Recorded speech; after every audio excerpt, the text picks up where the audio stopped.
So we're going to begin then here with the first briefing, and we'll begin with the COVID briefing, and then we'll do the Watery Lawn Park briefing after. Once again, I want to thank Manager Yu and Director Hayden and Dr. Escott. The numbers continue to come down. I guess most of the thanks needs to go to the community that is maintaining vigilance, especially with respect to masking and social distancing. What we're finding is that we can, in fact, take a little bit more risks out in the community, but only so long as people are diligent about masking and distancing. If we lose the vigilance on that, our numbers will spike, as we see so many other cities do. And I want to thank, again, looking at the state numbers, I just want to thank county judges and mayors across the state for having been so insistent that we get to a mandatory masking policy and bringing along the whole state that way. I really do think that it was that local action that put us on the track that we're on right now, and I hope we can continue to sustain it. So with that, Manager, I'll turn it over to you so that you can turn it over to your staff. Thank you, Mayor, Council, and I'll certainly echo a lot of the comments that you made, Mayor. You know, there are many things that we can say that are positive developments within our community, but we still don't have a vaccine, and we need to remain vigilant. And we have seen our community step up to the plate and really make sure that we are keeping each other safe. And that effort is led by incredible public servants, and many of those are working for the city under Director Hayden's leadership. So I'll turn it over to Director Hayden to lead off this COVID briefing update. Good morning. Thank you, Spencer. I appreciate it. Good morning, everyone. I hope you all are doing well. Thank you for the opportunity to present today. Our epidemiologists and surveillance staff continue to contact trace in target populations. We are seeing an increase in some of the non-nursing home clusters. And so we are providing some additional support as well as technical assistance to those areas. We are ensuring to increase our prioritization with Spanish translations to ensure that we're able to meet the requests that are coming in. Just as a reminder, we continue to have our locations of Dove Springs, Gibbons, and Walnut Creek, and we still have our drive-up site. And as a reminder, we are doing testing at home.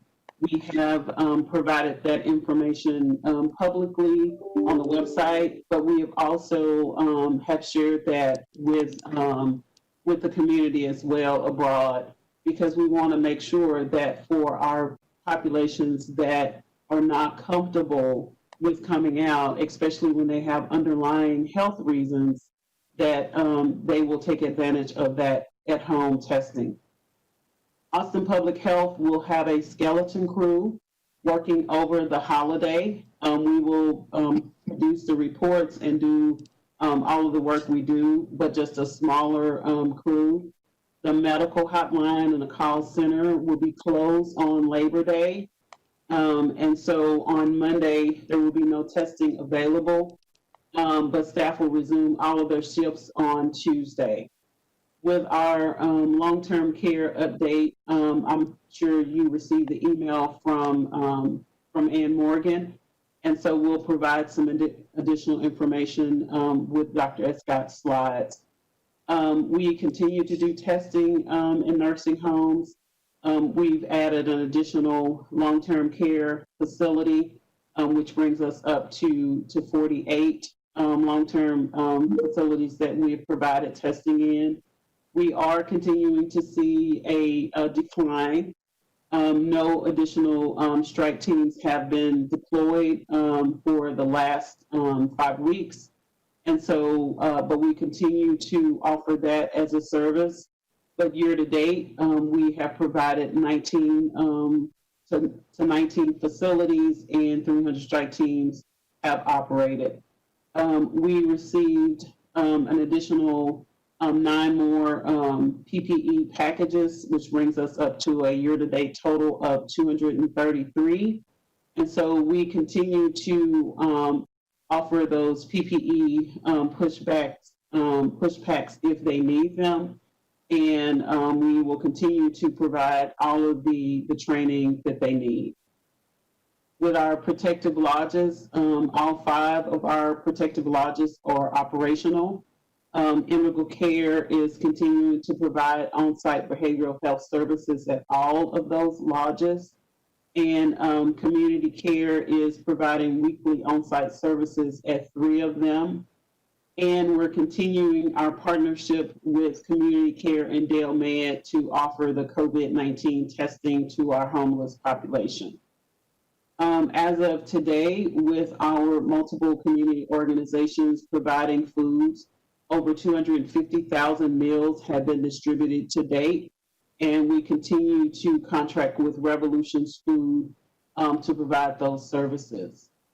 With our social services branch, our Health Equity Task Force continues to partner with community organizations to provide PPE. We have, the department has partnered across the city, including several of our zip codes where we have a high level of positivity rate. So we have provided a mask as well as hand sanitizers in 7 of the key high positivity rates, but we've also provided and partnered with in Dale Valley and in Manor. We are in the process of kicking off a Protect Yourself and Protect Your Family is a campaign, and it's a 6-week campaign with the City of Austin, Central Health, Community Care, and Travis County, and it's around messaging, and we will be providing PPE distribution. And so that kicks off this week. Our staff will be, this weekend, we will have a shared community calendar with all of our partners, and that will be on our website of the locations where we will be providing PPE, as well as the areas where our partners will be providing PPE and hand sanitizer. Staff are finalizing the timeline for RISE 2.0. We do have a few of our agencies that are providing services, El Buen Samaritano in the Austin Area Urban League. With our child care and school summary, our staff are continuing to work on our weekly COVID-19 point of contact school district with the school districts. And we've decided to add more epidemiology staff to that team, because what we're finding is as schools begin to open, we are starting to see cases, whether they are doing their athletics or as they are opening. And we are going to continue to receive that information in our school information, austintexas.gov. Last week, we distributed the results of the survey.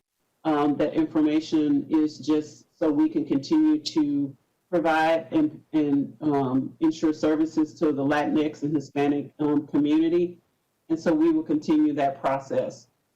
The last thing is environmental health staff. We began a zip code targeted COVID enforcement initiative.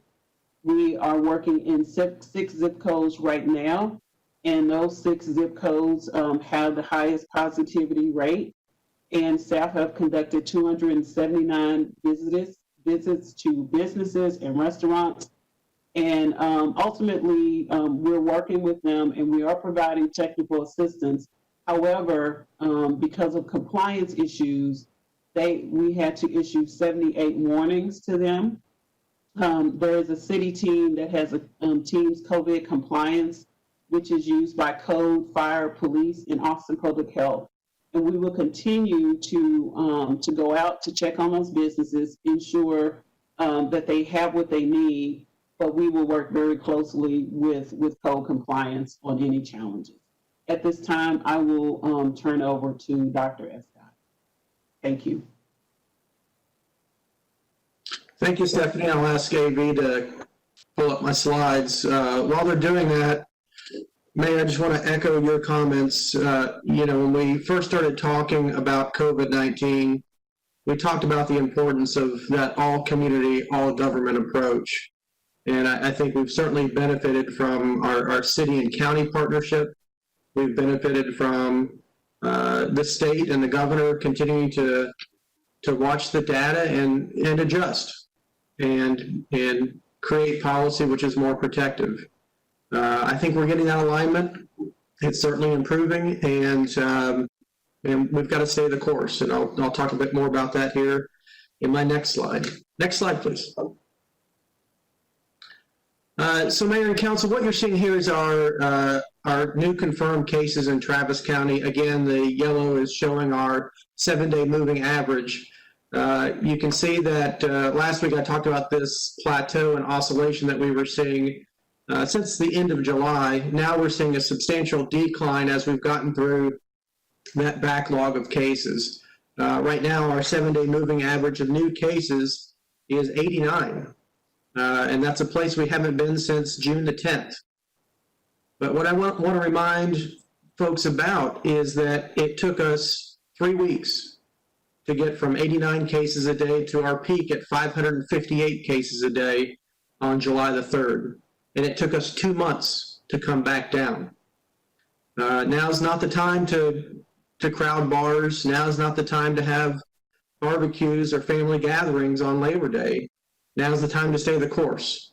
Because if we change our behavior significantly, 3 weeks from now, we could be back in that place again where we're in crisis. I know we want to celebrate. We want to be more normal than we have been. But if we take those liberties now, we're going to pay for it a few weeks from now. So again, we've got to continue to urge to stay the course. Again, if folks want to go out with their household to a restaurant, that's probably okay if that household is low risk. Beyond that, we need to be very careful, and we certainly need to call on our young people, our teenagers, our college students, to also avoid those behaviors. Again, while they may not be as severely impacted, those around them will be, and we need to protect our whole community. Next slide, please.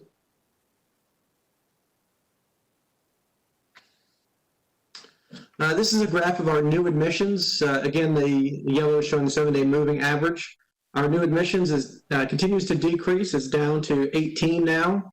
That's a place we haven't been since June the 12th. Again, this has been our key indicator. The fact that it's going down, as well as our decrease in positivity rates, led us to make the change to stage 3 last week. We are continuing to see improvements there. But again, we've got to be careful, and we'll continue to follow this and report this daily on our dashboard. Next slide, please. This is showing 3 things. The blue is the total hospitalizations. The gray is our our ventilator use, and our orange is our ICU beds being occupied. Right now, that 7-day moving average of hospitalizations is at 152, ICU at 55, and ventilator use at 35. So again, very healthy situation for the hospitals. And I'll remind folks again that if they've been putting off seeing a doctor, getting elective procedure, now's the time to go. There's plenty of room, and we're not sure what the future is going to hold. So now's the time to get those things taken care of and get yourself in a better health situation. Next slide, please. This graph is showing our hospital admissions by race and ethnicity. Again, the points on the right are from the hospitalizations last week. Currently, our Hispanic or Latinx population in green is representing 50.5% of the hospitalizations last week. Again, it's overrepresentation of their population in this community. Our African American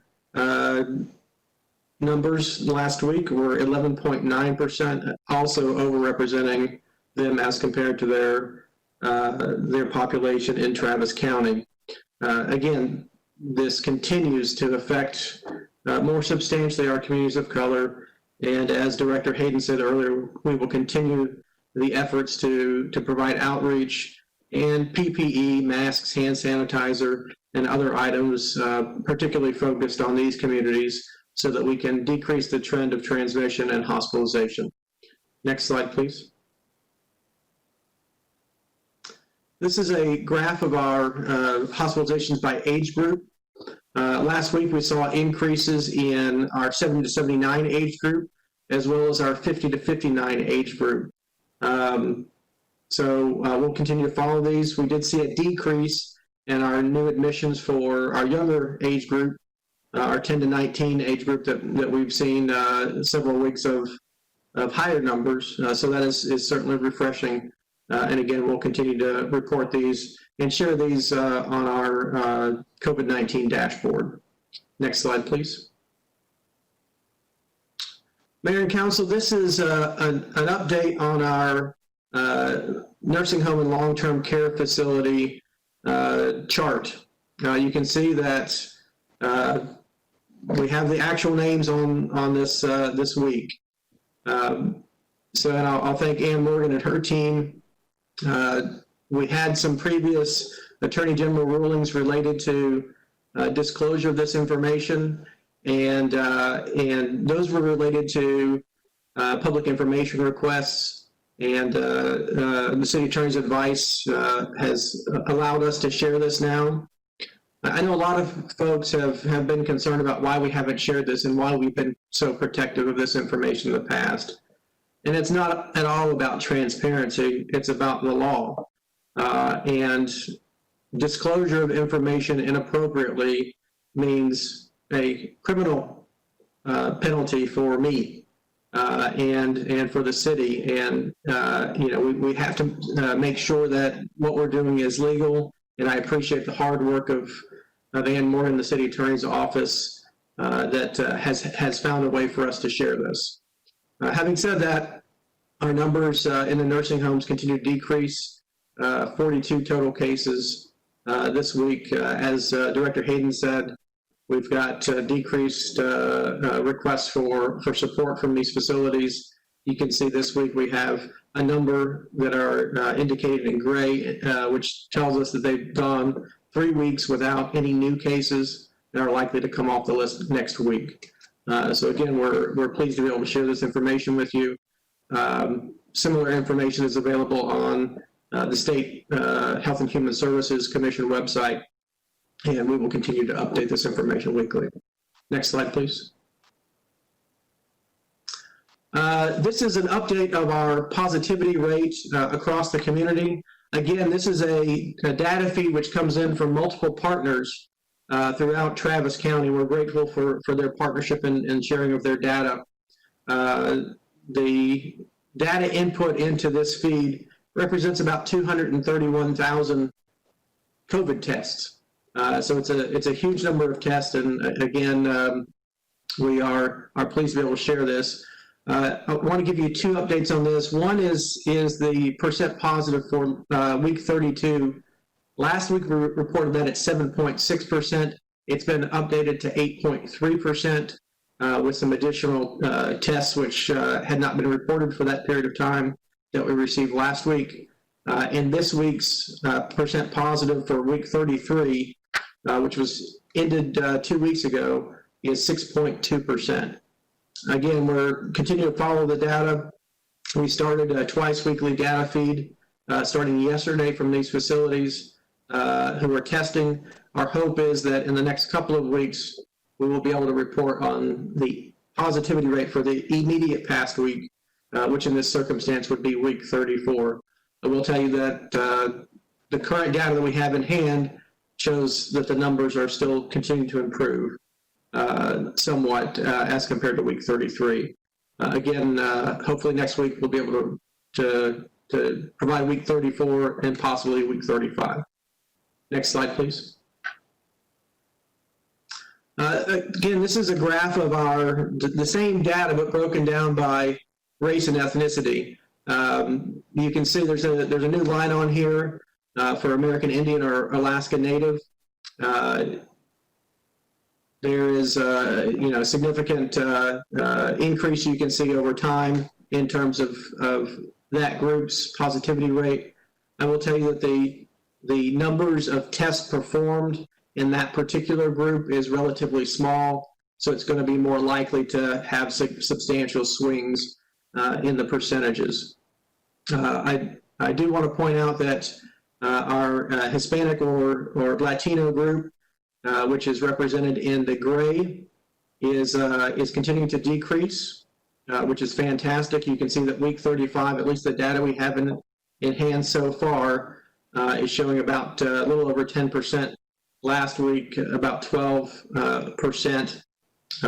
So for week 34. Again, our goal is to get everybody below this red dotted line, which is the 5% mark. So we've got more work to do. But again, we are progressing, and we are certainly hopeful that as a community, as we band together, we can do that. And I do want to say thank you to the many business partners who've been providing funds and masks to many of our community groups representing our communities of color. Those efforts are noticed. They are much appreciated by our community, and they need to continue. We do have groups that have trouble affording masks and hand sanitizer and the other things necessary to protect themselves and their families. And we are grateful from public health that we see that community activity going on. We see the beauty of those partnerships and the generosity of our public and our business community in helping push these lines down. Next slide, please.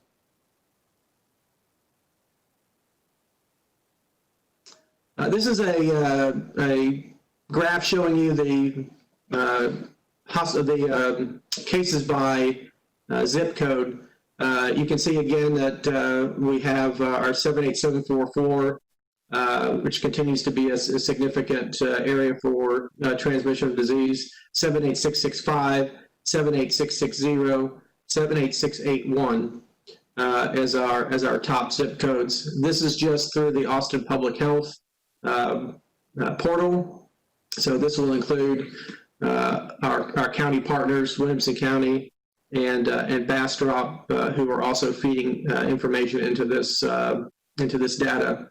But again, we, as Director Hayden said, we continue our focus on those zip codes that are being more substantially impacted, and we are hopeful that perhaps as early as today, we'll be able to share publicly the positivity rates by zip code.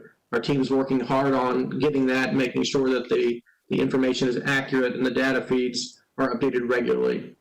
So we're hopeful again that will come out today or later this week. Next slide, please. So Mayor and Council, quick update on schools. As Director Hayden mentioned, we currently have a number of outbreaks associated with schools, public and private, that are open to some extent right now. We have 4 clusters, which represent more than 25 cases, which are active since last week. Some of those clusters are associated with strength and conditioning programs associated with football teams. And it's important that folks understand this. As we've said before, our guidance to schools was that these activities where people can't stay masked or they can't stay social distance or both is going to lead to opportunity for infection and transmission of disease. We've asked the schools to provide notice to parents before they send their students to these activities that it will increase their risk and also increase the risk of household transmission. And now we have, of course, evidence that is happening. Some of this, at least one of the strength and conditioning programs at one of the schools has closed. We will continue to work with the schools to provide advice and guidance as they face these outbreaks. And again, our hope is to contain them as quickly as possible and prevent further spread. Again, because of these challenges, These are why we've made the recommendation that schools only open at 25%. As we take risk, we want to take small risk, measured risk, determine how we're doing with those small risks before we move on. And I'm grateful to see that AISD, Leander, Lake Travis are all looking to implement that 25% reopening process when they do start up, or we're delaying completely the in-person education, because we do have a lot of work to do to determine what's safe and what's not, and refine those processes. Our task force continues to meet. They had their meeting with the single points of contact at the school districts on Friday last week to talk about some of these processes. Our team is working on a online portal so that the school districts can provide statistical information regarding cases in their school districts and individual schools that we can share. And we're also sending a form, a notice to the school districts. We've been very pleased with the partnerships with the school districts. They're going to help us with the contact tracing process. That also involves providing notice to students and faculty and staff and parents if somebody's COVID positive or if they're a close contact, of what their responsibilities are to the school and under the law to ensure that folks are staying home. There's been a lot of confusion about whether or not somebody needs to stay quarantined for the full 14 days if they were to get a test before that end of that 14 days. And the answer right now is yes. It doesn't matter if they get a test on day 3 or day 7 or day 10, which is negative. Right now, the guidance is the full 14 days, because that disease can manifest any time in that 14-day period. Our hope is that as we go through the fall, we will gather more information and data, which will allow us to shorten that, which may be very important for us maintaining the continuity of education and returning teachers and students back to school sooner, if we can do that safely. Next slide, please. Mayor and Council, I just want to touch briefly on one fact versus fiction thing, and that's related to COVID-19 deaths. I think we all saw in the media and social media claims that only 6% of reported deaths were actually COVID-19 deaths. That's absolutely false. So let me explain a little bit of the information that was shared yesterday by CDC. CDC provided the information on all the deaths, and then provided information on other things listed on the causes of death. Things like influenza and pneumonia, adult respiratory distress syndrome, respiratory failure, respiratory arrest. These are all things associated with COVID-19. When somebody has a severe disease, they develop pneumonia. They might develop ARDS. They might develop respiratory failure, and then will certainly develop respiratory arrest before they die. That has nothing to do with COVID-19 or not. That's just part of the pathology of COVID-19. Similarly, on the right side, you see some of the other things listed related to COVID-19 and the causes of death. These are very common underlying health conditions in our community. Heart disease, heart failure, cerebrovascular disease, which means maybe somebody had a stroke or a TIA in the past. Hypertension, sepsis, of course, is certainly related to COVID-19. But to give some perspective, I'll give you a few slides here. Next slide, please. So some of the most common things, and we've been talking about this since the beginning about risk factors. Hypertension, diabetes, heart disease. This is not a surprise that these things are associated with people who died. But it's important to understand that these are not rare conditions in our community. We can see in this slide that 8.8% of people in Travis County had diabetes in this period from 2014 to 2018, 11.6% in Texas. Next slide, please. Obesity, again, you can see there's a substantial variation, but about 25% of individuals in our community are obese. You can see that obesity certainly impacts other communities more substantially as compared to the general community, but absolutely not a rare thing in Travis County and certainly not in Texas. Next slide, please. And hypertension. Again, we see that hypertension risk grows with age. Those who were between 45 and 64, like myself, 35 to 36% of people in that age group suffer from hypertension. When we get to 65 plus, it's over half. Again, very, very common diseases in our community, and certainly things which have been shown to contribute to death in COVID-19. Next slide, please.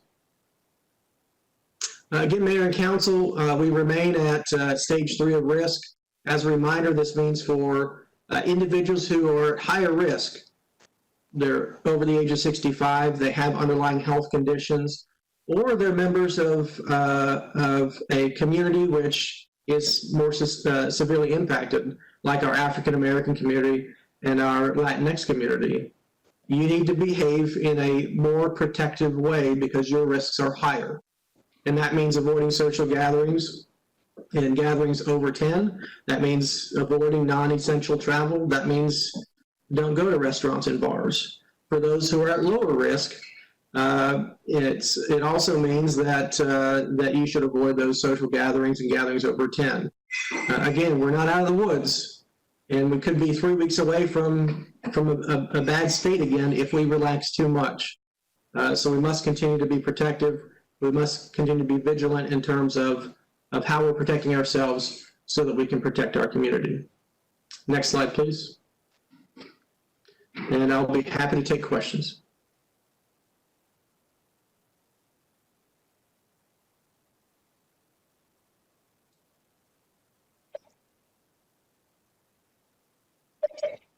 You're on mute, Mayor. Councilmember Tova and Councilmember Alter. You're muted, Kathy.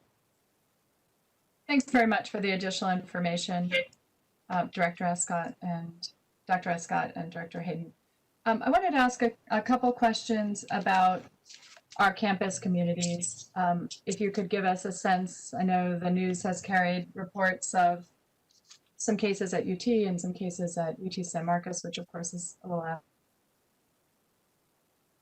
Overall perspective on those campuses, and also I know that the news carried a story about some party, at least a party, that was going on in West Campus as part of a campus group. I know you sent out letters in the wake of that, but what's the status of outreach to those campus groups, or off-campus groups rather, and also whether you have what kind of beyond that letter, what kind of outreach is public health doing? What kind of enforcement practices are underway? I hear reports of other, gatherings larger than 10 taking place around some of our campuses. And also, if you could likewise address, I noticed an article yesterday about a campus that elsewhere in the country that is doing sewage testing to try to isolate dormitories where there may be asymptomatic cases, and then they focus their testing in on that. And if you've heard whether any of the colleges or universities in our area are considering those kinds of means of testing. So a couple different questions: the sewage testing and other practices that are going on elsewhere, the extent to which they're being deployed here in Austin, what kind of additional outreach and enforcement actions you're taking, especially in those areas where we have off-campus groups that are frankly, not following regulations that are in place. And then I have some questions about the school clusters that we may need to come back to. Sure, and I'll be happy to start, and I think Director Hayden will want to comment as well. We have a very close relationship with UT and the Dell Medical School, and have been working with them to identify strategies to address the issues on and off campus. As you mentioned, we sent out letters to the sororities and fraternities. We continue the messaging of the importance of college-age students and their engagement in protective actions. And as Director Hayden said, we've got a team through code enforcement as well as the fire marshal's office who is actively engaged in monitoring those situations and addressing the ones that they are able to. Stop you there for a minute. Sure. I didn't necessarily see. Are some of our campus areas on that list that are being monitored? And you can get back to me afterward. I didn't immediately see the zip code, but I also didn't have my sole presentation up. I was just watching it on the screen. My understanding is that code and the fire marshal office were working in the downtown area, addressing some of those hot spots related to restaurants and bars that are now restaurants, which are are places where we've seen problems. Director Hayden may have some further detail on whether that includes West Campus or not. I don't have that at this time. Okay, thanks. So with the enforcement, we are going to work with the PACE team is going to come back and start doing some work collectively. That PACE team is environmental health, fire department, police, as well as code, which includes the fire marshal. And so we're going to be working very closely with them, but that team's COVID information was set up so folks can go in, and if you've issued warnings, you can enter that you've issued those warnings for those businesses and establishments, and then from there, it's a progressive system. So from the warnings and the technical assistance that's initially provided, then it moves it toward enforcement. And it just really depends on if it's a food establishment, then it comes back to Dr. Escott and myself, and we could move toward other penalties as well as closure. So there are some very severe penalties for not adhering to the enforcement. The other outreach that we've done is we did on Friday receive the list of apartment complexes around the UT area. So the West Campus, Riverside, as well as Far West, and one other location that they put on the list. So this week, Dr. Escott's assistant is sending out that information to those communities so they will have that awareness. And we've also are including a color copy of a document that they can post throughout those facilities and those residences as well as apartments. Our next step is we are scheduling a meeting with as many groups as we can. We're working with UT has with one of their vice presidents, a couple of their vice presidents and directors on scheduling a couple of meetings with the fraternity, sorority, as well as other groups to provide them information. And then they are updating one of their handouts that they provide every year about health and safety. So they are going to update that and include some information from us. So we'll work collaboratively with them on that. So we feel like this is evolving work. As we get more information from the schools about, where their students, apartment complex, et cetera, are living, then we will be sending that information out to those apartment complexes as well. In addition to that, we will also share this information on our site with our COVID setup that we have. Thank you. And we have a couple ideas that we'll send on too of some other organizations that are umbrella organizations for some of those West Campus apartments and maybe Okay. some other umbrella organizations that might help with your outreach. That would be great. And if any of you have any suggestions, we are open to suggestions. You know, we've communicated to the universities that, you know, we are willing to meet with groups, answer any questions that we have, because our goal is to provide the education, just really let them know about the orders that we have, the success that we have, but we're also leaning on them to be leaders in the community. A lot of young folks have done some really great things, and we're going to lean on them to be leaders in our community as well. That's great. I think that's very important. Who on your staff is the right person to be communicating with? You can send it to me. Ideas. Okay. Thank you, Director Hayden.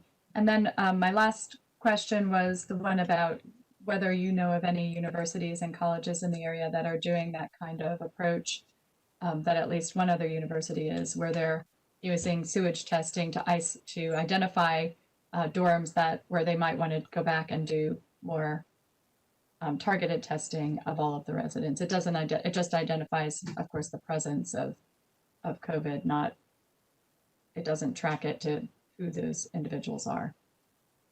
No, I'm not familiar with that. So if you have that information, we'd love if you want to share it with us. We can follow up with that. I am aware that Water was working with UT on a couple of studies as well. So I know that is underway. I know just a little bit, not a lot about it. So we'd have to get Director Mazaris to probably send information about that process. I'll send it on. It was the University of Arizona. Okay, We just thank you. wrote an article about it yesterday. So, Mayor, when we've gone around, if you could come back to me, I have some questions about the other school clusters. Thank you. Sounds good. Thank you. Councilmember Alter. Thank you. I wanted to just mention I'm also pretty sure that Austin Water was talking about and looking into whether the wastewater was a possibility. I have some constituents who were raising that issue months ago, and I don't remember right now where that landed. So I have a question for Dr. Escott, and I'm trying to get some clarification because we're seeing some confusion in the community. So at work session last week, you talked about a new goal of less than 5% positivity across all racial demographics. What we're hearing is that many in the public have interpreted that to mean that until we reach a positivity rate of less than 5%, we will not move into stage 2 risk level. And I've seen folks contend, for example, that if only 3 people in Travis County need tests and one test positive, that our positivity rate would be 33%, and we'd be pushed back into a higher risk stage. So I know your team is using an array of metrics and looking at how they interact with one another, but I need you to help dispel this myth and clarify so people can understand how we're approaching this. So can you please help clear up the concerns that we're only using the positivity rate? And can you explain how we're measuring our progress, which metrics we're using, how we're using the positivity rate, and then provide information on what metrics need to be met to reach stage 2? And again, I'm just trying to clarify this. I'm not advocating that this is what we're doing, but that sort of meme is out there, and we need to address it because I don't believe that's what we're doing. Thank you, Councilmember. Yes, we are using a number of measures in determining risk. 2 of the primary measures are the positivity rate and the new hospitalizations or new admissions to the hospital that we've been tracking all along. There are other indicators, hospital capacity, our doubling time, and some others. So it's really a combination of those things. Where we want to be to get to stage 2? Yes, we would like to be less than 5% positivity. Yes, the hospitalizations need to be under 10 per day on that 7-day moving average for at least a week. We of course want to make sure that our hospitals and ICUs are in good shape to be able to accept more risk. There's not a magical formula for determining this. It's looking at a number of measures, talking to our colleagues and experts in public health and infectious diseases, and then making a determination. But no, we're not focused on only one measure at this stage. It's a cluster of measures. And then even as you're measuring positivity, you're taking into consideration, I assume, the whole universe of the numbers that are being tested and the rate at which we're being able to test people. And were we in a situation where we were only testing 4 people, which would be great in some sense, if that's all we needed to test, and 1 out of the 4 were positive, we wouldn't necessarily be looking at that as a true rate, correct? That's correct. And again, smaller jurisdictions may have that issue, and certainly have seen that issue in the past where they test 50 people and 10 of them are positive, and they end up with an alarmingly high rate. That's not really the case here. While we have seen significant decreases in the numbers for testing, the numbers for the week that I showed you were 9,000 to 10,000 tests. So there's still lots of testing happening. It's just not 15 or 16,000 that we saw in June per week. Thank you.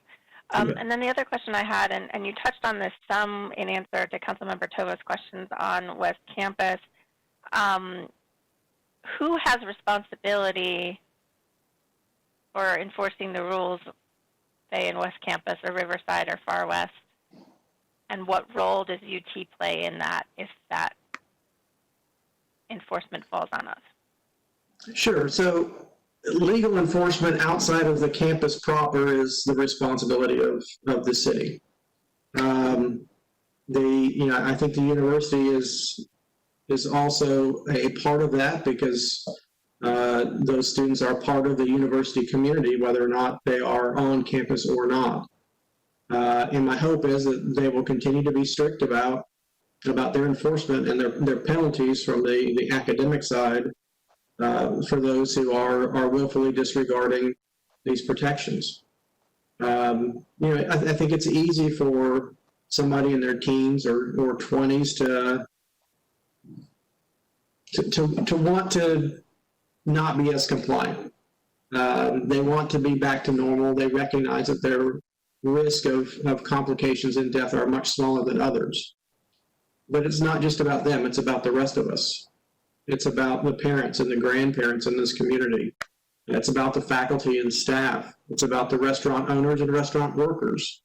And we need to really engage those students to make sure that they are civically minded and they understand their responsibilities as part of a community. Again, we have great universities in Austin, and they are known for their public engagement. Students are known for being active in that space, and my hope is, as Director Hayden said earlier, that these students will choose to lead, and that University of Texas and our other universities will choose to be the ones that set the example for other universities across the country, and how we can still function in the university setting, but do so safely. Thank you. Councilor Walter, if I could address a couple of things that you asked real quickly as well. When we started looking at triggers and indicators, and virtually everybody was using the number of cases, we were one of the first cities, I think, in the country to move away from cases, things that were related to the amount of testing we did, and that's how we ended up with hospitalizations. So the limitations of doing anything that's related to testing, it can be changed based on testing, is something that we're really well aware of, which is why we went to hospitalizations as our primary indicator, and it continues to be in the work that Dr. Escott's office and Dr. Hayden's office is continuing to do. That said, the infectivity number we have, we look at how that tracks with respect to hospitalizations in terms of being a forward indicator of what we may or may not see in hospitalizations. And there appears to be a relationship. It's not as good as the hospitalization number, but is an early indicator of what we might be seeing. And there is a really good, albeit rough correlation, which is why we take a look at that number as well. And the other reason that we are giving greater elevation to that issue now is because as we've moved away from having our hospitals about to be overrun, hospitalization numbers had a great impact on people's behavior because they were doing everything they could to get that ICU from not filling up. Now that the ICU is not in a present danger of filling up, we're finding that when we talk to people or people interact, they want to know what the chances are that schools will be able to stay open. What are the chances that when a child goes to school or a teacher goes in, they're going to run into someone who's infected? And when people are trying to decide, when I go out, do I go inside the restaurant? Do I stay outside the restaurant? We're finding from a communication standpoint that people want to know that information. So we're elevating that because it is an early indicator. It is also something that seems to be making sense to people as they're trying to alter behavior based on the information and data that comes. And the last thing I would point out is the University of Texas website that shows the R0 factor, which is the infectivity number, is also something that's used that Dr. Escott didn't mention. And that also looks at mobility data based on cell phone usage, the number of people that are moving around now relative to the people that were moving around before. So just by way of an example, there are lots of things that we're looking at. The key indicator for us is still hospitalizations because it's the most objective number that we have, which is why that appears on the literature. Mayor, Thank you. I appreciate the clarification. if you don't mind, I just want to touch on something that you just mentioned. That RT, that reproductive number, this morning has been increased to over 1, to 1.03.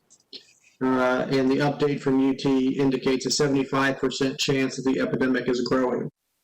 This directly correlates to the mobility data, which tells us that people are moving around a lot more than they were a week ago. So again, we need people to be very, very careful. My hope is that with the masking and the distancing and the hand hygiene, that we will find out that the R0 is not really that high. But it does require, when folks are out, that they must be very cognizant of those protections, and they must maintain those. Again, my recommendation is that if something is a bar or used to be called a bar, that's going to lead to you having a mask off for an extended period of time, face to face with other people, not something you should be doing right now. Can I just clarify where the R0 data is? Because I don't know that I've seen it on our dashboard. You said it was on the UT dashboard, but how did someone find that? Yes, Councilmember, we'll send out a link to you, Okay. and we'll see if we can put that link on our COVID-19 website. The UT and Lauren Rogers and her group has been great throughout this pandemic. Update that data regularly. So it's a combination of the hospital admissions, plus, as the mayor said, the mobility data. As those things change, it will affect the reproductive number and that risk of epidemic growth. Yeah, I understand the reproductive number and where that fits in the broader thing. I just didn't know where we had that calculated for Austin, so thank you.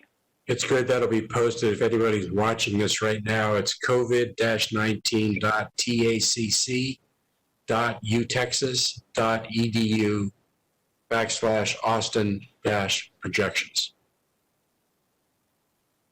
Councilmember Costar and then Councilmember Poole. I have questions about slides 9 and 10.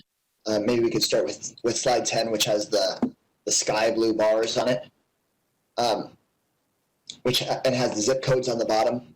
What is the y-axis? The record count? Is that just number of cases? Yes, so what's the positive cases for that zip code within the last 7 days? Got it. Do we have the per capita information as well, just because small zip codes with a small population and a medium number of cases might actually be more overwhelmed than otherwise if we don't have, since zip codes have different numbers of people in them? Councilman, I know the team is looking into that. I don't have an update, but we can certainly get one later this week unless Director Hayden has any further information on that. No, they've not finished it. They are working on that and compiling that information for us. And I know that the gross number and the per cap numbers are both useful. I just haven't seen as many of the per capita numbers, and I don't want folks potentially to neglect a zip code that is fewer in people, but maybe has a really high per capita number. So if we could privately get that or share it publicly, if it's useful, that would be great. And then I have the opposite question on the positivity rates, which I think was slide 9. And I know you're saying you're going to be doing positivity rates for zip codes as well. Dr. Escott, it might have been 2 or 3 presentations ago where you had the zip codes and you had different size bubbles, I think, based on either positivity rate or number of tests. And part of the goal was to figure out, are there places where we have a high positivity rate, not just because there are a lot of cases, which is really important, we want to bring down the number of cases, but also because people are underutilizing our testing facilities, where people are busy or scared or what have you, have less trust in institutions, and then don't get tests as much. Because my understanding is that that could also lend to a higher positivity rate and is also not good for people, for there to be a lot of cases, but people aren't utilizing the tests. So have we gotten to a place where we are tracking and feeling comfortable that our positivity rates are reflective of a lot of cases, but everybody is comfortable and everybody's going and accessing the tests equally? And does that question make sense? Yes, sir. And I think a lot of those concerns about getting tested have resolved. And it's taken a lot of outreach, not only by the city and county, but our community partners who've been actively engaged in dispelling some of those myths and concerns. And as Director Hayden mentioned earlier, some of those neighborhood testing sites are designed to focus on those areas that are both experiencing high disease burden, but also maybe more challenged in terms of getting a test. Again, community care has also done a great job at reaching out to those communities and ensuring that folks have adequate access to free testing. As I updated maybe 2 weeks ago now, we are testing asymptomatic people. We're testing people who've been exposed. We're testing people with symptoms. So if folks need a test, we have a test for you. We're still encouraging folks if they have private insurance and access to private testing, to utilize that as their primary method. But if they don't, or that's challenging for them, they can certainly come to one of the APH or community care resources for testing.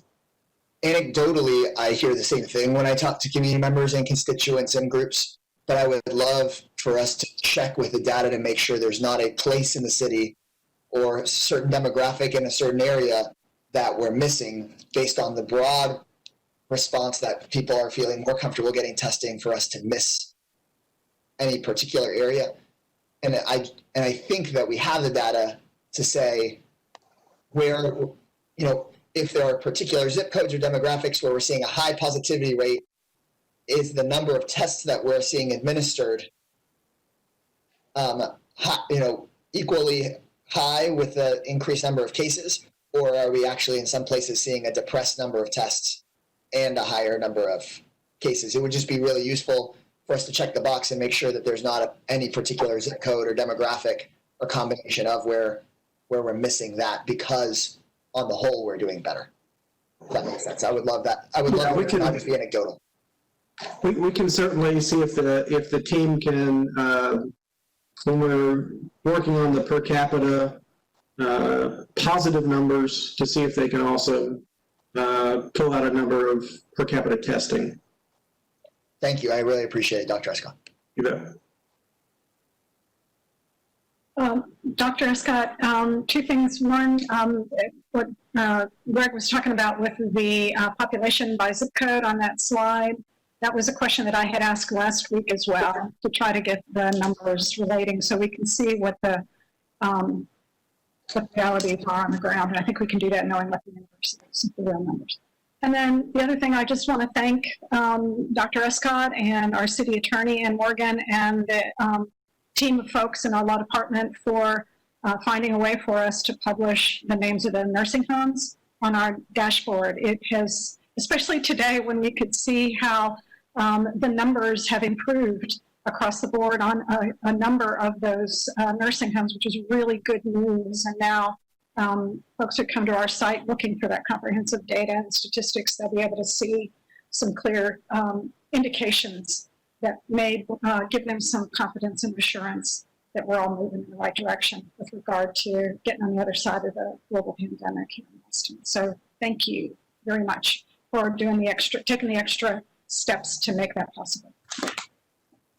Colleagues, anything else? Councilmember Renteria and then Councilmember Kitchen. And we'll be coming back to you, Councilmember Toba. Councilmember Renteria? Microphone?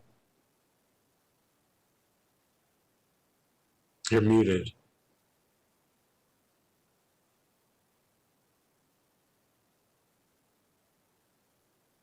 Now you can hear me, can you? Yes. Okay. Yeah, I want to thank Dr. Scott and the rest of our city staff for all the work that y'all and outreach that you have done. My question is, what is your? Do you have a plan or a recommendation about how we should handle our Labor Day weekend? You know, the 4th of July, we closed a lot of the parks and restricted a lot of activities, and I just want to hear from y'all saying. Find out what kind of recommendation are you're advising us and the city on what we should be doing for this weekend, knowing that we're going to have bars that are opening up as restaurants, and I'm very concerned about all this gathering that's going to happen over this weekend. And whoever can just let us know what is the recommendation.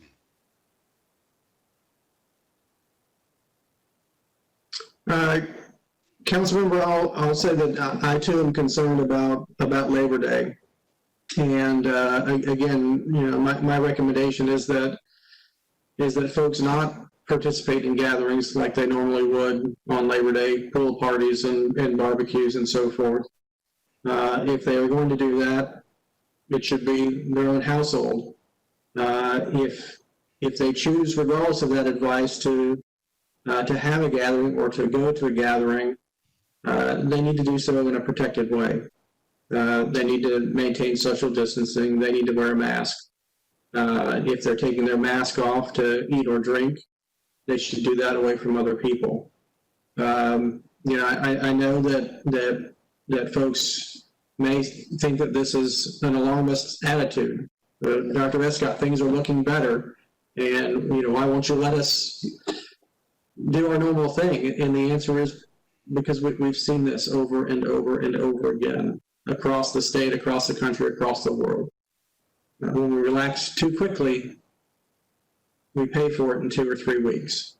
And particularly right now, when we're trying to open the doors a little bit to schools, now's not the time to take that risk. Now's the time to stay protected so that we can get our kids in the classroom. And if that works, get some more kids in the classroom. That should be our primary focus right now, how to successfully get our children in a classroom and maintain those classrooms and schools open. Everything else is extra right now, and we can't afford that extra right now. We're continuing the conversation with HARD regarding their facilities, and we are certainly discussing Labor Day and what should be open or not in anticipation of the potential for gatherings. Yeah, because I'm really concerned. I know that you know, when we open up our parks, people just flocks to those places, and there is no social distance or anything that's going on. people would just have all kinds of sports activities out there in the parks, and I've seen it happen here a couple of weeks ago, where the African American Soccer League had their tournament behind Martin Middle School, and it was 105 degrees out there, and everybody just hanged around the trees with no mask and no social distancing. That was very alarming to me. So I just want to make sure that you have reached out to also the coaches and of these leagues, and I know there's a lot of pressure with families want to have their kids out there and these activities, and we really need to make pound that message down to them that say, hey, you're exposing your whole your kids' families and grandparents and fathers and mothers if you continue to do those kind of things. So thank you for all of that. I mean, I'm glad you're emphasizing over and over the need and make sure that people are following the recommendations that we're making if we want to beat this horrible virus. So thank you. Yes, sir.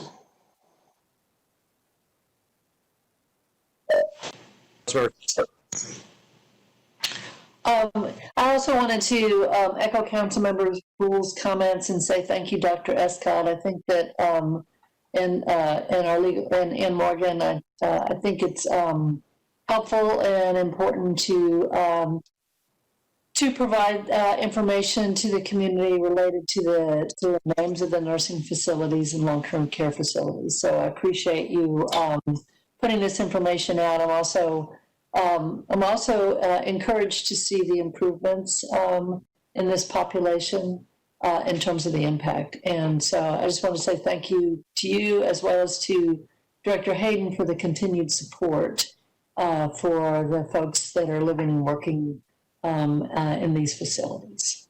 So, and I think you said this already, but just wanted to confirm that the information that you're sharing with us will continue to be available on the City of Austin's COVID-19 webpage under clusters. So this particular information will go up on that page also. Is that correct? Yes, ma'am, that's correct. All right, thank you very much. Thank you. Let's go to Councilmember Toho and then Councilmember Alter.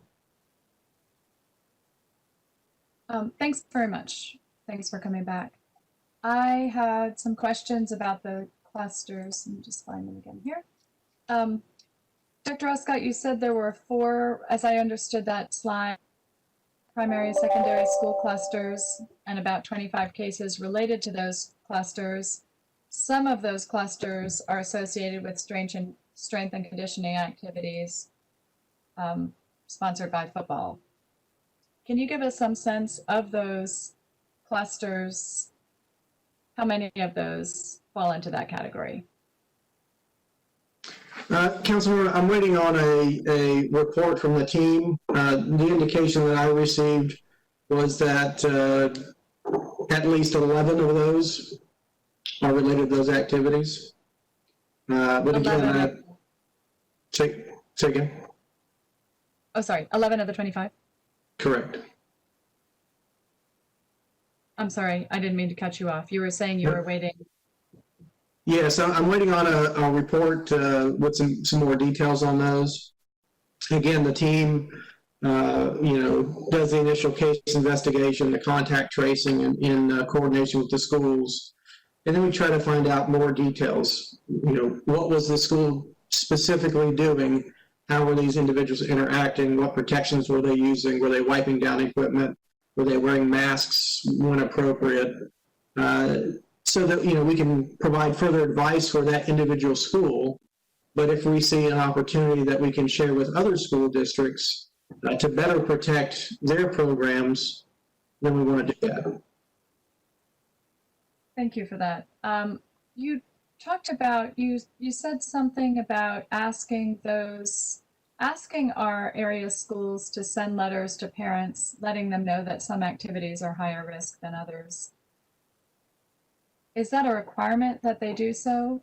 And if it, or is it just a request? And if it's just a request, do you have a sense of how many of those schools are in fact getting those letters into parents' hands? It is guidance. So I don't have a count on how many are doing that. One of the challenges that we heard about was that there was a perception from students and families that if the school was following the UIL guidance for how to do things properly, that meant that the kids were safe. Right. And that's not at all what it means. It means they're safer than they would be if there was no guidance, but not as safe as they would be if they stayed at home. And again, it's up to individual families to weigh into that decision about, do I want my child to take that risk, not only for themselves, but for my household? And if I do, I need to consent to that or acknowledge that, but also be aware of the fact that our advice is that when that student returns home, they wear a mask in the household and they social distance in the household, particularly if there are others at high risk for complications or death in that household. Dr. Escott, thank you for making that point about the UIL. I think the same is true of some of the other provisions.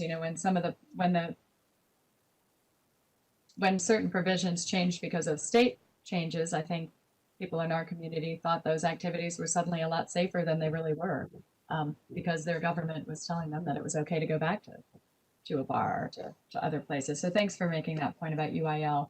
Back to the point about whether that could be, is it allowed to be a requirement? Can you require that schools that intend to have those programs send a letter to parents who are participating? That's probably a better question for the city attorney. I think it probably does overstep the boundary of between public health and the school's autonomy. I think that it's important to be as transparent as possible with the school community, and I think that needs to acknowledge that there's activities which are going to create more risk than simply just going to school. And those activities where you can't wear a mask or you can't social distance because you're hitting helmets together, it's going to be one of those activities. Even if they're running on a treadmill or lifting weights, if they're doing that without a mask or, they have a spotter that has to stand over them, it's going to increase risk. I understand that some people are willing to take more risk than others, but they do need to have the awareness and that consent or acknowledgement needs to be informed.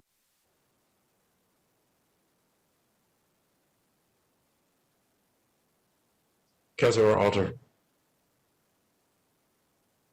Thank you. On that issue, can we, is there written guidance that we can share out that is a general enough guidance that we can also be communicating out in case the schools are not? Councilmember, there is a 50-plus page document. That recommendation is part of the guidance to schools that we published a couple of weeks ago on August the 14th.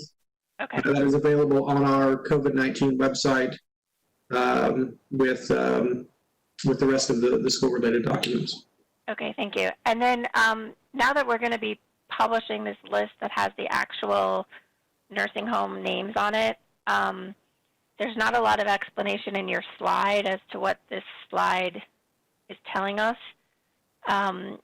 So there's 3 different colors, it looks like. Some is just to differentiate one line from the other. And then there are darker gray ones, and those are ones that come off the list. So this is not an exhaustive list of all nursing homes in the city that have ever had COVID. This is, so what do you need to do to be, what puts you on this list and what takes you off this list? And what time period does this cover? Sure. So you get on the list if you have a case. You get off the list if you've gone 4 weeks without any new cases. So we will be displaying the current active clusters or active facilities with active cases. And again, the alternating blue colors is just an Excel formatting thing. The gray means that those facilities have gone 3 weeks without any new cases and will fall off next week if there are no additional cases. So if I took any one of these, this would list, though, their cases since we started tracking COVID. Correct. And then the last one is how many new cases there have been in the last week. Correct. And if that column has a 0 4 weeks in a row, it comes off. Correct. So there are nursing homes that are not on this list that have been COVID-free for 4 weeks. There's some on this list that are going to be going off. And just because they're on this list doesn't mean that there's like a raging outbreak or anything. We just are tracking the numbers, and if they had any cases, they were put on this to be watched, and so we could support them. That's correct. Okay, thank you. No. Colleagues, anything else before we let these folks go over to the Commissioner's Court? Dr. Escott, Director Hayden, thank you so much for the briefing today and for the work that you're doing. Thank you, Mayor.